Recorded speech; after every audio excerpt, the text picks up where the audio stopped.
नमस्कार साथियों, स्वागत है आपका स्टडी विद योगेश में। दोस्तों, TET C TET super TET की बिल्कुल फुल तैयारी के लिए 14 विषयों की सब्जेक्टों की पूरी तैयारी करने के लिए आज ही मेरे चैनल को सब्सक्राइब करिए। तो दोस्तों, आज की वीडियो में मौलिक अधिकार पार्ट 2 फंडामेंटल राइट्स इंग्लिश में कहते हैं, और इसके पहले पार्ट 1 में पढ़ाया था आपको मौलिक अधिकार। यदि आपने नहीं देखा तो देख लीजिए। पार्ट 1 में हमने आपको पहला मौलिक अधिकार और दूसरा मौलिक अधिकार पढ़ाया था, स्वतंत्रता का अधिकार और समानता का अधिकार। अब तीसरा अधिकार है शोषण के विरुद्ध अधिकार। आर्टिकल 23 और 24 में वर्णन किया गया शोषण के विरुद्ध अधिकार का। तो देखते हैं दोस्तों, पहले हम इसको देखते हैं क्या है, इसमें क्या दिया गया इसके बारे में, फिर इसके बाद ट्रिक से याद करते हैं। तो अनुच्छेद 23 में दिया गया है मानव व्यापार पर रोक, बाल श्रम पर रोक, बंधुआ मजदूरी पर रोक। अनुच्छेद 23 के अंतर्गत वर्णन किया गया है। अनुच्छेद 24 14 वर्ष से कम उम्र के बच्चों से काम लेने पर रोक। अगला है धार्मिक स्वतंत्रता का अधिकार। अनुच्छेद 25 से 28। अनुच्छेद 25 में किसी भी धर्म को मानने, आचरण करने व प्रचार करने की छूट। अनुच्छेद 26 में है धार्मिक प्रबंधन करने की स्वतंत्रता। अनुच्छेद 27 में धार्मिक संपोषित अर्थात धार्मिक कार्यों में पैसे लगाने की छूट। अनुच्छेद 28 में है धार्मिक उपासना कार्यक्रम में उपस्थित होना। अगला है 5वां संस्कृति एवं शिक्षा का अधिकार। 29 और 30 में वर्णन किया गया संस्कृति एवं शिक्षा का अधिकार का। तो देखते हैं 29 में क्या है। आर्टिकल 29 में है, अनुच्छेद को दोस्तों आर्टिकल कहते हैं, अल्पसंख्यकों के हित का संरक्षण। आर्टिकल 30 में अल्पसंख्यकों को शिक्षा संबंधित संरक्षण दिए गए हैं। और अगला है 6वां आपको संवैधानिक उपचारों का अधिकार। आर्टिकल 32। आर्टिकल 32 में वर्णन है अगर आपको मौलिक अधिकार का हनन होता है तो आप सुप्रीम कोर्ट या हाई कोर्ट में याचिका दायर कर सकते हैं। अब याद करते हैं दोस्तों ट्रिक से। देखिए दोस्तों, ट्रिक सिर्फ आपको याद करने के लिए ही बनाई गई है और इसके अलावा और कुछ मत समझना दोस्तों। आप वैसे रट रट के परेशान हो जाते हैं, भूल जाते हैं। इसका एक अंतिम यही उपाय रह जाता है कि इसको ट्रिक से याद करिए और हमेशा लंबे समय तक याद करिए। इतनी गारंटी मैं देता हूँ कि यदि आप इस ट्रिक को याद एक बार से समझ लेंगे तो परीक्षा में आपको ऑप्शन मिल जाएंगे, आप फटाक से टिक लगा देंगे। तो देखते हैं। इसके पहले हमने जैसे पढ़ाया था समानता का अधिकार, और आपको जो अधिकार पढ़ाए थे, 2 अधिकार पढ़ाए थे। समानता का अधिकार पढ़ाया था और स्वतंत्रता का अधिकार। उसमें आर्टिकल आपको 14 से 35 तक भाग 3 में आपके अधिकारों का वर्णन किया गया है। 6 मौलिक अधिकार आपके संविधान में वर्णन किए गए हैं। पहले 7 थे। 7वां आपका जो था, जो आपका था आपको पैसे संबंधी, आपका आर्थिक संबंधी जो अधिकार था वो हटा दिया गया। इसके बाद जो है उसको 301 के अंतर्गत रख दिया गया है और 44वें संविधान में शायद हटा दिया है। अब देखिए, उसको याद करने की हमने एक कहानी बताई थी कि एक 14 अनुच्छेद 14 में क्या वर्णन है कि 14 दिन के लिए आपको जो है क्वारंटाइन रख दिया गया, सबको समानता का अधिकार है। फिर 15 दिन बाद आपका जाति धर्म पूजा जाता है। फिर 16वें दिन आपका जो है इस तरीके से बताया था। अब इसको देखिए, शोषण के विरुद्ध अधिकार है। तो दोस्तों, इसमें वर्णन किया गया मानव व्यापार पर रोक और बाल श्रम पर रोक, बंधुआ मजदूरी पर रोक। अब इसको याद कैसे करेंगे, देखिए इसमें है 2-3। अब देखिए दोस्तों, इसमें वर्णन है मानव व्यापार पर रोक, बाल श्रम पर रोक और बंधुआ मजदूरी पर रोक। लेकिन दोस्तों 2-3 व्यक्ति ऐसे होते हैं जो इस नियम का उल्लंघन करते ही करते हैं। कुछ लोग ऐसे होते ही हैं, कुछ कंपनियां ऐसी होती हैं जो बाल मजदूरों से काम कराते हैं, 14 वर्ष से कम बच्चों से काम कराते हैं, उनके रोक का उल्लंघन करते हैं। तो यानी कि हम रिलेटेड करेंगे कि 2-3 लोग ऐसे होते हैं समाज में, 2-3 लोग ऐसे होते हैं कि जो मानव का व्यापार करते हैं, बाल श्रम करते हैं और बंधुआ मजदूरी पर रोक नहीं करते हैं। तो इससे आपको याद हो जाएगा कि अनुच्छेद 23 में मानव व्यापार पर रोक, बाल श्रम पर रोक और बंधुआ मजदूरी पर रोक। ठीक। अब इसके बाद एक एक कदम बढ़ते जाइए। अब देखिए, 2-3 लोग ऐसे होते हैं कि 24 घंटे, अनुच्छेद 24 घंटे 14 वर्ष से कम उम्र के बच्चों से काम लेते हैं। 24 घंटे पूरा काम कराते हैं उनसे। तो यानी कि 14 वर्ष से कम उम्र के बच्चों पर काम करने से रोक अनुच्छेद 24 में वर्णन किया गया है। अब है अनुच्छेद 4। अनुच्छेद 4 में, अब अनुच्छेद 4 नहीं, आपका चौथा अधिकार धार्मिक स्वतंत्रता का अधिकार। इसमें अनुच्छेद 25 से 28 है। अब देखिए, अनुच्छेद 25 में है किसी भी धर्म को मानने, आचरण व प्रचार करने की छूट। अब देखिए दोस्तों, जब कोई धर्म का काम किया जाता है, पुण्य का काम किया जाता है, तो आपसे चंदा लिया जाता है, आप जानते हैं। तो कहते भैया कम से कम 25 रुपया तो दे दो, 25 की रसीद तो कटा लो, कुछ तो धर्म का काम कर लो। तो अनुच्छेद 25, कम से कम 25 की रसीद तो कटा लो, धर्म का काम करने के लिए 25 रुपया तो दे दो। तो अनुच्छेद 25 में किसी धर्म को मानने, आचरण करने और प्रचार करने की छूट, यानी 25 यानी पर्ची तो कटा लो, 25 की पर्ची, 25 पर्ची, 25 पर्ची, 25 की पर्ची कटा लो भैया, धर्म के काम में, पुण्य के काम में थोड़ा सा दान पुण्य कर लो।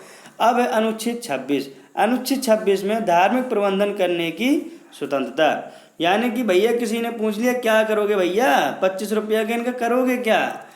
किसी वयस्क आदमी ने पूछ लिया, किसी पढ़े लिखे आदमी ने पूछ लिया क्या करोगे, 25 की पर्ची कटवा के। तो अगला अनुच्छेद एक कदम बढ़ के उसने बोल दिया भैया अगला कदम हम बढ़ाएंगे, यानी कि अनुच्छेद 26, 25 के बाद 26, हम भैया धार्मिक प्रबंधन का काम करेंगे, धार्मिक काम करेंगे, उसका प्रबंधन करेंगे, उसकी जो सुरक्षा सामग्री है उसको लाएंगे, उसका प्रबंधन करेंगे।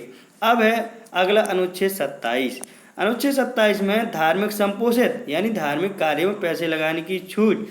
तो कहते हैं भैया धार्मिक कार्य में कुछ तो पैसा लगाओ। अनुच्छेद 27 हम उसका संपोषण करेंगे, अगला कदम हम बढ़ाएंगे, यानी कि आप 25 की पर्ची कटाएंगे, 26 में हम उसके प्रबंधन करेंगे और 27 में हम उसकी सुरक्षा करेंगे, संपोषित करेंगे। अब पैसे लगाने की छूट है, आप कीजिए।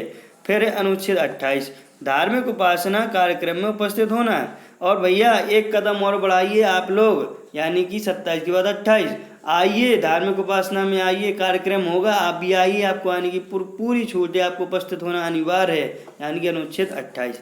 अब दोस्तों देखिए, याद तो करना है, तो कुछ ना कुछ कहानी से रिलेट करके आप यदि याद करोगे तो आपको याद आराम से हो जाएगा। अब देखिए आराम से बैठिए, बिल्कुल शांत मन से, और धीरे से मन में गुनगुनाइए। क्या बताया था आपका तीसरा अधिकार, बताया था शोषण के विरुद्ध अधिकार। शोषण के विरोध में क्या रिलेटेड किया था, यानी कि भैया 2-3 व्यक्ति ऐसे होते हैं इस दुनिया में, 2-3 लोग कुछ ना कुछ ऐसे होते हैं, 2-3 लोग, यानी कि अनुच्छेद 23 जो बंधुआ मजदूरी काम करते हैं और बाल श्रम काम करवाते हैं, मानव का व्यापार करते हैं, और वो भी भैया 24-24 घंटे, यानी कि अनुच्छेद 14 में 14 वर्ष से कम उम्र के बच्चों से काम करते हैं 24-24 घंटे। अब आपका चौथा है स्वतंत्रता का, धार्मिक स्वतंत्रता का अधिकार है। अनुच्छेद 25 में भैया 25 की पर्ची कटवा लो, धर्म का काम कर लो। 26 में भैया क्या करोगे, तो प्रबंधन करेंगे, धर्म के कार्यों का प्रबंधन करेंगे। 27 में धार्मिक संपोषित, यानी कि धार्मिक कार्यों में पैसे लगाने की छूट है, चाहे जितना पैसा लगा लो, अनुच्छेद 27 के अंतर्गत। ठीक, अनुच्छेद 28 में धार्मिक उपासना में आपको उपस्थित होना है, यानी कि आप धार्मिक कार्यक्रमों में उपस्थित हो सकते हैं, कोई प्रॉब्लम नहीं। अब देखिए अगला है 5वां संस्कृति एवं शिक्षा का अधिकार। आपकी संस्कृति के लिए, आपकी शिक्षा के लिए आपको क्या क्या अधिकार दिए गए हैं, यानी कि इसमें किसकी शिक्षा के अधिकार का वर्णन किया गया है। तो अनुच्छेद 29 और 30 में अल्पसंख्यकों के बारे में वर्णन किया गया है। तो देखिए 29 में कहा गया है कि अल्पसंख्यकों के हित का संरक्षण। अब देखिए अनुच्छेद 29 उन्नति, 29 देखिए 29 उन्नति। अब 29 से उन्नति को रिलेटेड करेंगे। अब देखिए अल्पसंख्यकों का उद्धार करना है, उनकी उन्नति करनी है, तो अनुच्छेद 29 का प्रयोग करना पड़ेगा। अनुच्छेद 29 यानी कि अल्पसंख्यकों के हित का संरक्षण, यदि उनको अपनी हित का संरक्षण करने का अधिकार अनुच्छेद 29 में दिया गया है। अब अनुच्छेद 30, अब एक कदम और उनके लिए उठाया गया, यानी कि अगला कदम अनुच्छेद 30 में उनको एक कदम बढ़ा के उठाया गया 29 के बाद 30, कि भैया अल्पसंख्यकों को शिक्षा संबंधित संरक्षण दिए गए हैं, यानी अल्पसंख्यक लोग अपनी शिक्षा का, अपने अधिकारों का, अपने धर्म का जो है सुरक्षा संरक्षण करने के लिए उनको अधिकार दिए गए हैं। तो ये है अनुच्छेद 30। तो दोस्तों बस रिलेटेड कर लीजिए 29 यानी कि उन्नति का अधिकार, अल्पसंख्यकों की उन्नति का अधिकार, फिर दिया गया एक कदम बढ़ा के उनकी शिक्षा से संरक्षण। अब देखिए अब आते हैं अगला अधिकार है संवैधानिक उपचारों का अधिकार 32। देखिए ये लास्ट वाला अधिकार है भैया, 6 अधिकार हैं आपके। 32 में कहा गया कि देखिए भैया 32, अब ऐसे रिलेट कर लीजिए आपके 32 दांत होते हैं और आपके 32 दांत किसी ने मान लीजिए तोड़ दिए, आपके तोड़ दिए, मार के तोड़ दिए, तो आप क्या करोगे भैया। आप किसी ऐसे व्यक्ति के पास जाओगे, आप तो लड़ नहीं पा रहे हो, तभी तो आपके टूट गए, आप लड़ पाते तो शायद बचा लेते। तो आप जाओगे किसी व्यक्ति, भैया हमें बचा लो हमारे 32 दांत टूट गए, तो आप कहाँ जाएंगे? अब अगर आपके 32 दांत तोड़ दिए जाएं, कहने का मतलब है अगर आपके मौलिक अधिकार का हनन, मौलिक अधिकार आपको पता कौन कौन से दिए गए हैं? आपको 6 मौलिक अधिकार दिए गए हैं, और 6वें अधिकार में आपसे बात की गई आपके मौलिक अधिकार का हनन यदि हो रहा है तो आप सुप्रीम कोर्ट या हाई कोर्ट में याचिका दायर कर सकते हैं। आपके स्वतंत्रता का अधिकार, आपके समानता का अधिकार, आपकी शिक्षा के अधिकार का कोई भी अधिकार यदि आपको कहीं से नहीं मिल रहा है तो आपको कोई किसी से कोई कुछ करने की जरूरत नहीं है। आप सीधे सुप्रीम कोर्ट या हाई कोर्ट में याचिका दायर कर सकते हैं और बता सकते हैं कि भैया कि हमारे अधिकारों का हनन हो रहा है, आप उसके खिलाफ मुकदमा दायर कर सकते हैं। यानी कि आप बता सकते हैं भैया हमारे 32 दांत तोड़ दिए, सुप्रीम कोर्ट हाई कोर्ट हमारी सुरक्षा करो। तो 32 से 32 दांत आपके तोड़ दिए, इससे रिलेटेड करके आप इसको ऐसे याद रखिए। अब दोस्तों आप कहेंगे अनुच्छेद 31 कहाँ गया? तो देखिए दोस्तों, हम आपको पहले वीडियो में बता चुके हैं और फिर से बता देते हैं कि अनुच्छेद 31 भैया पहले आपका संपत्ति का अधिकार था, जो कि 44वें संविधान संशोधन के तहत सन 1978 में हटा दिया गया और अनुच्छेद 300 के तहत कानूनी अधिकार बना दिया गया। क्या बना दिया गया? कानूनी अधिकार। किस अनुच्छेद में? 300A में। कब हटाया गया? 44वें संविधान संशोधन में। कौन से सन में? 1978 में। ठीक। अनुच्छेद 31। कौन सा? अनुच्छेद 31। इस पॉइंट को कर लीजिए नोट। अब देखिए, अब चलते हैं थोड़ा आगे। अब ये अनुच्छेद, तो इस वीडियो में आपके अनुच्छेद दोस्तों हो गए बिल्कुल एकदम क्लियर। एक बार जरूर यहीं पर याद कर लीजिए, बस हो गया आपका काम, यहीं से आपके क्वेश्चन बनते हैं। अब देखिए एक नोट पॉइंट है, भीमराव अम्बेडकर जी ने अनुच्छेद 32 को संविधान की आत्मा माना। क्या माना? संविधान की आत्मा। अनुच्छेद 32 है क्या? याद है आपको? अभी अभी आपने पढ़ा है। अनुच्छेद 32 है, यानी आपके 32 दांत टूट गया तो आप सुप्रीम कोर्ट या हाई कोर्ट जा सकते हैं कि भैया आपके अधिकारों का हनन हो गया, आपके अधिकार छीन लिए गए, आपसे चबाने का अधिकार छीन लिया गया। ठीक, इस तरीके से। तो भैया वैसे तो संविधान की आत्मा माना गया है प्रियम्बल को, यानी कि प्रस्तावना को। प्रस्तावना को कहते हैं प्रियम्बल।